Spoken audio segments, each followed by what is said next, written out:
প্রিয় শিক্ষার্থী বন্ধুরা, আশা করি ভালো আছো। আলহামদুলিল্লাহ, আমিও ভালো আছি। তো শুরুতে আমি এখানে কিছু ছবি তোমাদেরকে দেখাবো, যে ছবিগুলো আসলে কি প্রকাশ করছি। তোমরা এখানে দেখতে পাচ্ছ ফ্যামিলি ডেটা, তারপর এখানে টিউটর গ্রুপ ডেটা,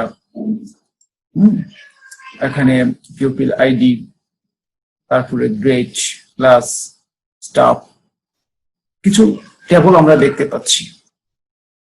প্রত্যেকটি টেবল প্রত্যেকের সাথে লিঙ্ক স্থাপন করা আছে। তাহলে এই টেবলগুলো, এই ছবিগুলো কিসের ইঙ্গিত দেয়? তার আলোকে আমরা আজকের আলোচনার বিষয়টি জেনে নিই। ডেটাবেজ ম্যানেজমেন্ট সিস্টেম, অর্থাৎ আমরা যে ডেটাবেজ আলোচনা করছি, এই ডেটাবেজ ম্যানেজমেন্ট সিস্টেম নিয়ে আজকে আমরা আলোচনা করবো ইনশাল্লাহ। তোমরা মনোযোগ সহকারে শুনবে এবং বোঝার চেষ্টা করবে।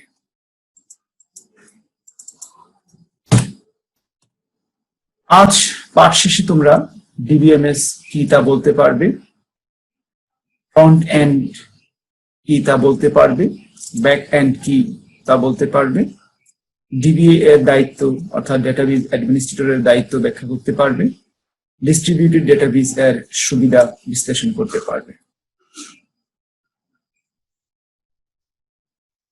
আমরা একটি ছবি দেখতে পাচ্ছি এখানে, যে কিছু ব্যক্তি কাজ করছে, তাই না? Payroll offer needs access to staff details, first guard. Customer service advisor needs access to customer counts. Then last, sales manager needs access to stock level. এখানে এই ব্যক্তিসমূহ কাজ করছে, তাদের কাজ সমূহ লিঙ্ক আছে যেখানে, সেটা আমরা ডেটাবেজ বলে থাকি। এখানে কন্ট্রোল ডেটাবেজ আছে, এই কন্ট্রোল ডেটাবেজের সাথে তাদের কাজ সমূহ, তাদের ডেটাবেজ সমূহ লিঙ্ক স্থাপন করা আছে। তাহলে এই ছবিগুলো দিয়ে আমরা কি বুঝতে পারছি?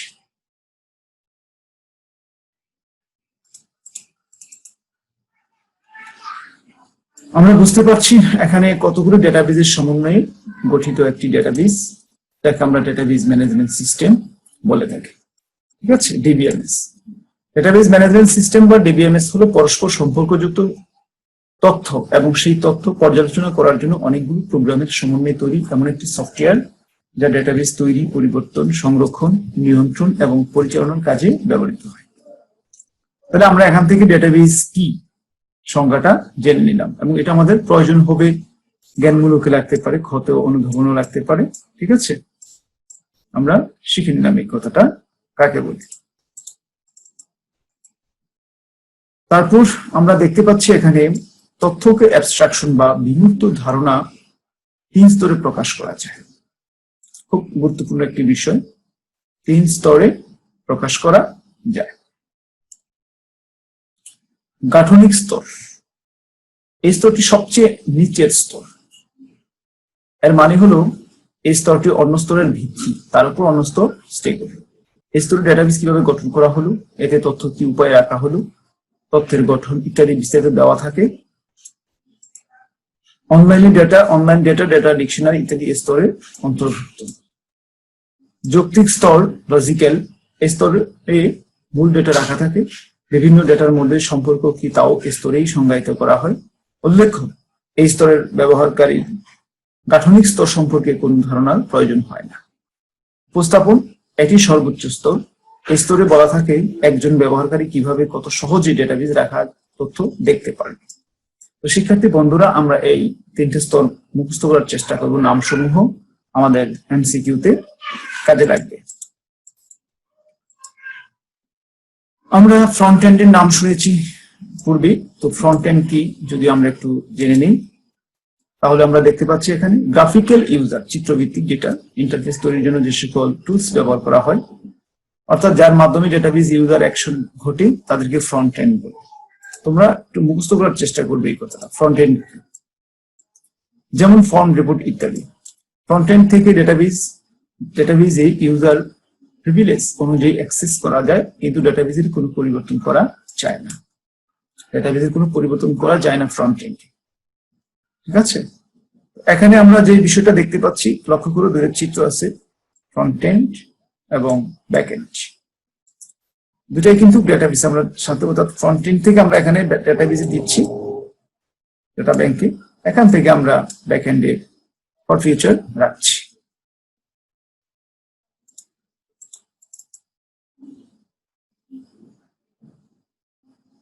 তারপর আমরা যেটা দেখতেছি ব্যাক এন্ড সম্পর্কে জানি, ফ্রন্ট এন্ড জানলাম, ব্যাক এন্ডটা যেখানে তথ্য বা ডেটা জমা থাকে তাকে ব্যাক এন্ড বলে। শেষে আমরা যেখানে ইনপুট দিচ্ছি রাখছি প্রথম ধাপে, সেটা হচ্ছে ফ্রন্ট এন্ড। আর ব্যাক এন্ড কি বলছে, যেখানে তথ্য বা ডেটা জমা থাকে তাকে ব্যাক এন্ড বলে। সুতরাং ব্যাক এন্ড হলো তথ্যের ধারক, যেখানে ফাইনালি স্টোর করা হয়, টেবিল ভিউ ইত্যাদি। ডেটাবেসের গঠনগত পরিবর্তন, ইউজারের সংখ্যা নির্ধারণ, ইউজার প্রিভিলেজ ইত্যাদি কাজ ব্যাক এন্ডে করা থাকে। আমরা দুইটা কথা ভালো করে জানার চেষ্টা করব, কম্পেয়ার করে, ঠিক আছে? সাধারণ ব্যবহারকারী, অনলাইন ব্যবহারকারী, ডিফারেন্স। সাধারণ ব্যবহারকারী বলতে আমরা যেটা বুঝি, যেসব ব্যবহারকারী ডেটাবেসের অভ্যন্তরীণ গঠন সম্পর্কে জানে না, জানার প্রয়োজন বোধ করে না, কেবলমাত্র ডেটা এন্ট্রি কাজ করে তাদেরকে সাধারণ ব্যবহারকারী বলা হয়। ওপেনিং এ যারা করে, এই ধরনের ব্যবহারকারীর কাজের পরিধি সীমিত। আর অনলাইন ব্যবহারকারী, যেসব ব্যবহারকারী অনলাইনের মাধ্যমে অ্যাপ্লিকেশন সফটওয়্যার ব্যবহার করে কেন্দ্রীয় কোনো ডেটাবেসের সাথে যুক্ত থাকতে পারে, তাদেরকে অনলাইন ব্যবহারকারী বলা হয়। এই ধরনের ব্যবহারকারীও ডেটাবেসের অভ্যন্তরীণ গঠন সম্পর্কে জানে না, শুধুমাত্র অনলাইনে ডেটাবেস ব্যবহার করার সুযোগ পেয়ে থাকে, ঠিক আছে? অ্যাপ্লিকেশন প্রোগ্রামার, যে সকল প্রোগ্রামার নেটিভ এবং অনলাইন ব্যবহারকারীদের জন্য অ্যাপ্লিকেশন প্রোগ্রাম অথবা ইউজার ইন্টারফেস তৈরি করে, তাদেরকে বলা হয় অ্যাপ্লিকেশন প্রোগ্রামার। খেয়াল করবে, এই অ্যাপ্লিকেশন প্রোগ্রামার গুলো লেখা হয় বিভিন্ন ধরনের প্রোগ্রামিং ভাষা, যেমন assembler, C, COBOL, Fortran, Pascal, Java, ঠিক আছে? এই সমস্তের মাধ্যমে আমরা অ্যাপ্লিকেশন সফটওয়্যার তৈরি করে থাকি। ডেটাবেস অ্যাডমিনিস্ট্রেটর, প্রশাসক, যে ব্যক্তি বা ব্যক্তিবর্গের উপর ডেটাবেসের কেন্দ্রীয় নিয়ন্ত্রণ ব্যবস্থা অর্পিত থাকে, সেই ব্যক্তি বা ব্যক্তিবর্গকে ডেটাবেস অ্যাডমিনিস্ট্রেটর বলে। এটা অলরেডি বোর্ড পরীক্ষা এসেছে, জ্ঞানমূলক আসতে পারে এবং অনুধাবনেও আসতে পারে। ব্যাখ্যা সংক্ষেপে বলা হয়, ডেটাবেসের সার্বিক দায়িত্বে নিয়োজিত ব্যক্তিকে ডেটাবেস অ্যাডমিনিস্ট্রেটর বলে। এরা সর্বোচ্চ স্তরের ব্যবহারকারী, যারা ডেটাবেসের সাথে অধিক পরিচিতি এবং যারা ডেটাবেস তৈরি, পরিবর্তন, পরিবর্ধন নিয়ন্ত্রণ করে থাকে। ডেটাবেস অ্যাডমিনিস্ট্রেটরের প্রশাসনিক ও কারিগরি দক্ষতার উপর ডেটাবেস ব্যবস্থাপনার সার্বিক সাফল্য নির্ভর করে। তিনি ডেটাবেস ম্যানেজমেন্টের সুষ্ঠু ব্যবস্থাপনা ও পরিচালনার জন্য যাবতীয় দায়িত্ব পালন করেন, ঠিক আছে? প্রশাসক যাকে আমরা বলে থাকি। ডিবিএমএস অ্যাডভান্টেজ, সুবিধা। এই সুবিধাগুলি পড়তে হবে আমাদের এমসিকিউর জন্য, ঠিক আছে?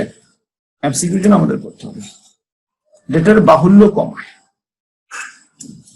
রেকর্ডের ভিত্তিতে আধুনিকীকরণ করা যায়, সহজে ডেটাবেস থেকে নির্দিষ্ট রেকর্ড অনুসন্ধান করা যায়, বিভিন্ন ধরনের রিপোর্ট তৈরি করা যায়, ডেটার সঠিকতার নিশ্চয়তা প্রদান করা যায়, নিরাপত্তা নিশ্চিত করা যায়, অর্থাৎ অনুমোদিত ব্যবহার রোধ করা যায়, রিডান্ডেন্সি দূর করা যায়, ডেটা নির্ভরশীলতা দূর করে সহজে ডেটা শেয়ার করে।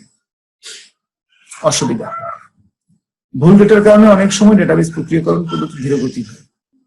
কিছু ভুল ডেটা সম্পূর্ণ ডেটাবেসকে প্রভাবিত করতে পারে। অভিজ্ঞ জনশক্তির প্রয়োজন, অধিক ব্যয় সাপেক্ষ। অসুবিধা, এগুলো আমরা পড়বো, আমাদের এমসিকিউতে কাজে লাগবে কিংবা অনুধাবনেও কাজে লাগতে পারে। ডেটাবেস ম্যানেজমেন্ট সিস্টেম আমরা দেখতে পাচ্ছি এখানে। ডেটাবেস ম্যানেজমেন্ট সিস্টেমের প্রকারভেদ খুবই একটি গুরুত্বপূর্ণ বিষয়, প্রকারভেদটা। আমরা শুরুতে যে বিষয়টা নিয়ে কথা বলবো সেটা হলো, এখানে কয়টি ডেটাবেস আছে লক্ষ্য করবে। যে ডেটাবেস তার অধীনে 3 জন ক্লায়েন্ট আছে, তাই না? কয়টি ডেটাবেস আছে, ঠিক আছে? যেমন এক ক্লায়েন্ট সার্ভার, অর্থাৎ এই ডেটাবেসের অধীনে ক্লায়েন্ট আছে, এটাকে ক্লায়েন্ট সার্ভারের অধীনে যারা ক্লায়েন্ট আছে এটাকে আমরা ক্লায়েন্ট সার্ভার ডেটাবেস বলে থাকি। ডিস্ট্রিবিউটেড ডেটাবেস, দেখো এখানে নেটওয়ার্কের মাধ্যমে অনেকগুলি ডেটাবেস আছে। এখানে database manager, database manager, database manager, অনেকগুলি ডেটাবেস ম্যানেজার সমন্বয় করা হয়েছে নেটওয়ার্কের মাধ্যমে, যেটা ডিস্ট্রিবিউটেড ডেটাবেস আমরা বলে থাকি। অনেকগুলি ডেটাবেস এখানে রয়েছে। ওয়েব এনাবল ডেটাবেস যেটা অনলাইন ভিত্তিক বেসড, আমরা দেখতে পাচ্ছি এখানে 3W একটা সিম্বল দেখতে পাচ্ছি যেটা ওয়ার্ল্ড ওয়াইড ওয়েব, এখানে অনলাইন ফ্যাসিলিটি আছে।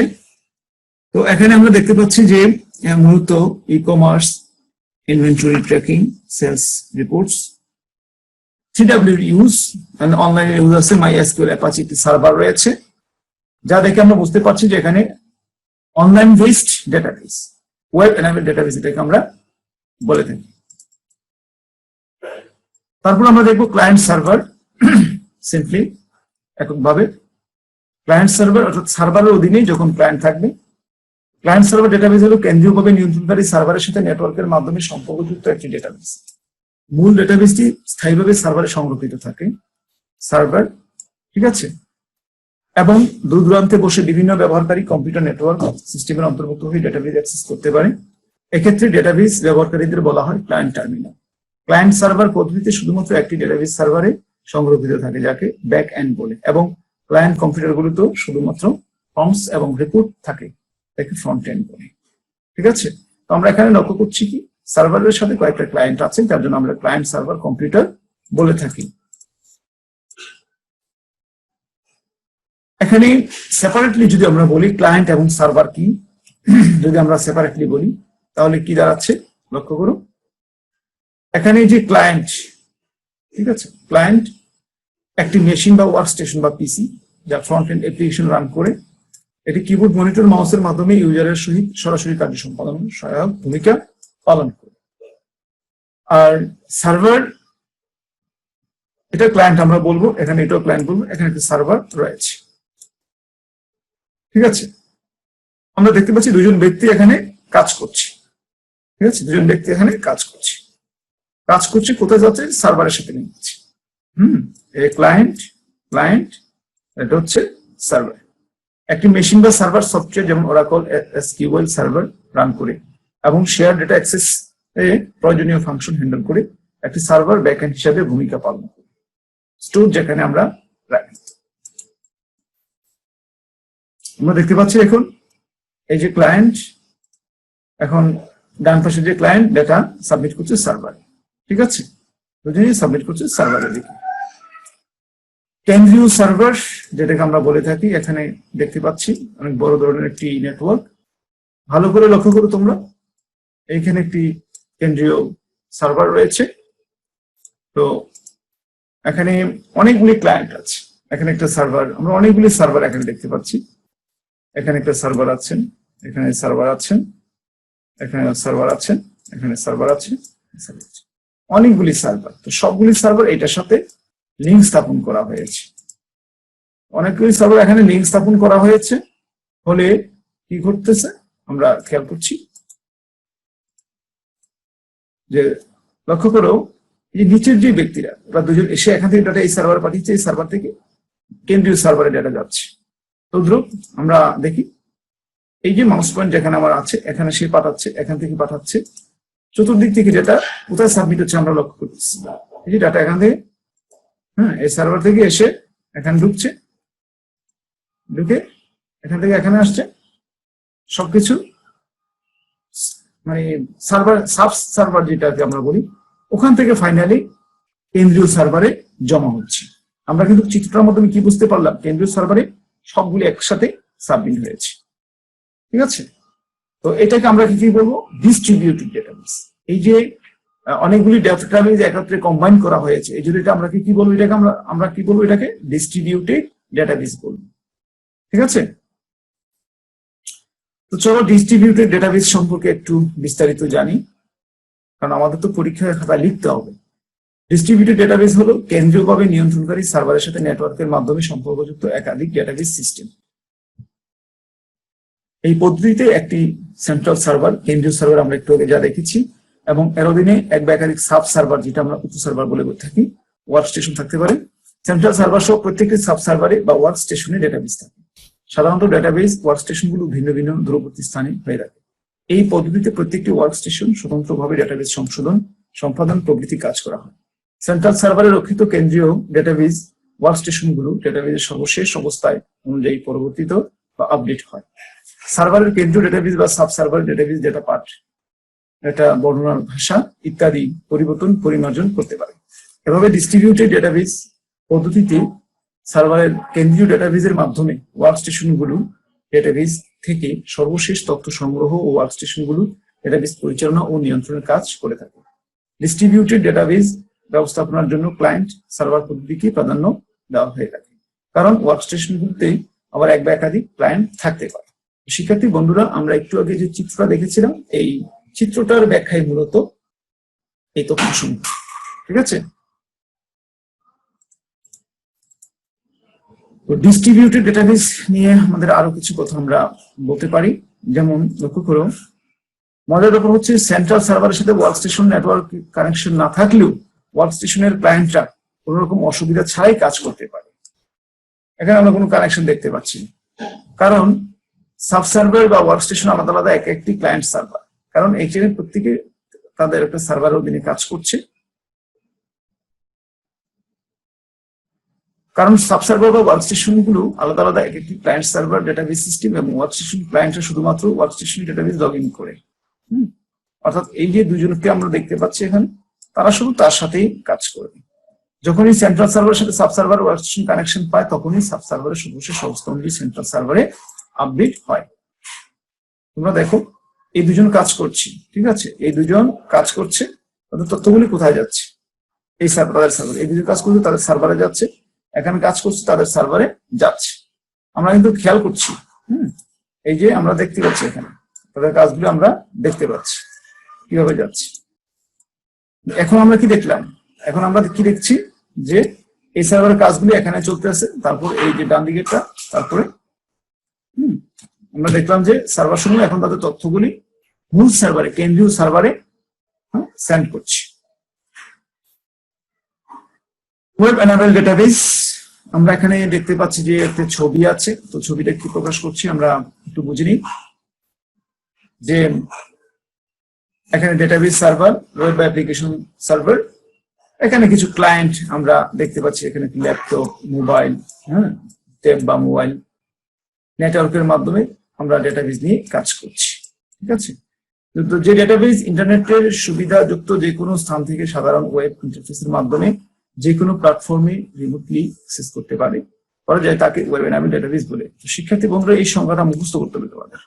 অন্যভাবে বলা যায় যে ডেটাবেস ইন্টারনেট এবং ওয়েব ব্রাউজারের মাধ্যমে বিভিন্ন তথ্যগুলো ইন্টারেক্টিভ উপায়ে অ্যাক্সেস তৈরি, অর্ডার প্রদান, রিপোর্ট ট্র্যাক করা যায় এবং রেকর্ড সমূহকে পরিবর্তন করা যায়, তাকে web enable database.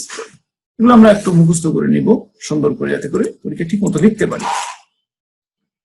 Web ডেটাবেসের web enable ডেটাবেসের একটি আমরা অর্থাৎ অ্যাকচুয়ালি যে বাস্তবে যে কাজটা, তার একটি চিত্র আমরা দেখতে পাচ্ছি। ব্যক্তি কাজ করছেন, তার ডেটাকে পাঠাচ্ছেন, ওয়েব হয়ে এখানে মূল সার্ভারে চলে আসলো। ঠিক আছে, মূল সার্ভারে চলে আসলো। ওয়েব এনাবেল ডেটাবেসের মৌলিক উপাদানগুলো হচ্ছে সার্বক্ষণিক ইন্টারনেট কানেকশন থাকতে হবে, না হলে আমরা সেন্ড করতে পারবো না। একটি ওয়েব সার্ভার, একটি ফায়ারওয়্যার, অ্যাক্টিভ অ্যাপ্লিকেশনটিকে সরবরাহ করার জন্য ওয়েব পেজ ফ্রন্ট সফটওয়্যার দরকার। ঠিক আছে, বিভিন্ন সফটওয়্যারের প্রয়োজন। এখানে আমরা দেখতে পাচ্ছি কিছু টেবিল, লক্ষ্য করো তোমরা। কার্ড, কালার, মডেল, মেক, আমরা কয়টি টেবিল দেখতে পাচ্ছি? 4টি টেবিল। তো 4টি টেবিল কি করছি লক্ষ্য করবে। এখানে কার্ড যে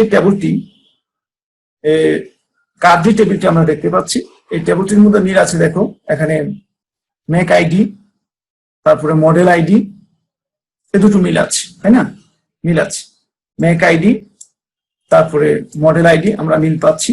আবার কালারের মধ্যে এখানে কালার আইডি আছে, এখানে কালার আইডি মিল আছে। মেকের মধ্যে মেক আইডি, এই যে মেক আইডির মিল আছে। তো বলছে এই টেবিলগুলো কি সম্পর্কযুক্ত? অবশ্যই আমরা দেখতে পাচ্ছি সম্পর্কযুক্ত। তাহলে এই সম্পর্কযুক্ত ডেটাবেস সিস্টেমটা কি আসলে? আমরা এই প্রশ্নের আনসারটা জেনে নিই। Relational database management system. এই যে লিঙ্ক স্থাপন করা হয়েছে, এটাকে আমরা কি বলবো? Relational database management system, RDBMS।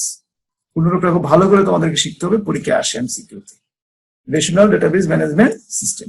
তো RDBMS হচ্ছে পরস্পর সম্পর্কযুক্ত তথ্য ও সেই তথ্যগুলো পর্যালোচনা করার জন্য প্রয়োজনীয় জটিল প্রোগ্রামের সমষ্টি।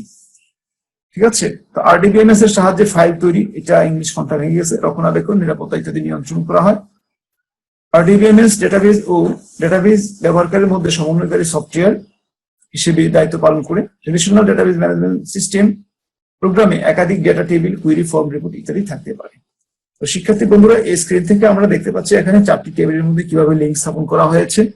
আর লিঙ্ক স্থাপন করতে গেলে আমরা দেখতে পাচ্ছি যে রিলেশন করতে গেলে আমাদের যে ফিল্ড সমূহের মধ্যে কমন ফিল্ড থাকতে হয়, না হলে রিলেশন করা সম্ভব হয় না। ঠিক আছে? আর ডেটাবেস নিয়ে আমরা আরেকটু জানি। তোমরা এখানে লক্ষ্য করো যে রিলেশনাল ডেটাবেস মডেল হলো আধুনিক ডেটাবেস টেকনোলজির ভিত্তি। রিলেশনাল ডেটাবেস মূলত পুরো ডেটাবেসকে বিভিন্ন লজিক্যাল ইউনিটে বিভক্ত করে। প্রতিটি লজিক্যাল ইউনিট হলো এক একটি টেবিল। প্রতিটি টেবিলে অনেকগুলো ফিল্ড থাকতে পারে, তবে প্রত্যেকটি টেবিলের একটি কি থাকা বাঞ্ছনীয়, তাহলে সবগুলি টেবিলের মধ্যে রিলেশন তৈরি করা সম্ভব। তো প্রিয় শিক্ষার্থী বন্ধুরা, আমরা আজকের আলোচনার প্রশ্নোত্তর পূর্বে চলে এসেছি। আমরা কিছু প্রশ্ন জানবো এবং প্রশ্নের উত্তর দেওয়ার চেষ্টা করব।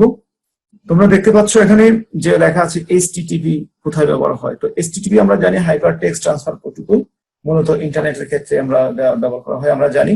তো এখানে রাইট আনসার কোনটি হতে পারে? Client server database, distributed database, web enable database. এখান থেকে কোনটি সঠিক হতে পারে? এই সঠিক উত্তরটি আমরা বের করার চেষ্টা করব। মূল্যায়ন, অর্থাৎ আমরা যে আলোচনা করেছি কিছু সংক্ষিপ্ত প্রশ্ন এখান থেকে বের করেছি। ডিবিএমএস আমরা শুরুতেই করেছিলাম, ফ্রন্ট এন্ড এটা আলোচনা করেছি, ব্যাক এন্ড, ডিবিএ আর ডিবিএমএস, এগুলি ছোট ছোট প্রশ্ন, সঠিক আনসার দিবে, এটা আমার আশা বিশ্বাস তোমরা পারবে। লাস্ট ফাইনালি একটি কাজ তোমার, অর্থাৎ আমাদের যে কলেজ রয়েছে তার জন্য একটি ডেটাবেস, কোন ধরনের ডেটাবেস সুবিধাজনক, এটার মতামত লিখে আমাকে সাবমিট করবে বা লিখে নিয়ে আসবে। ঠিক আছে? তো এই বলে আজকের ক্লাস থেকে বিদায় নিচ্ছি। আল্লাহ হাফিজ।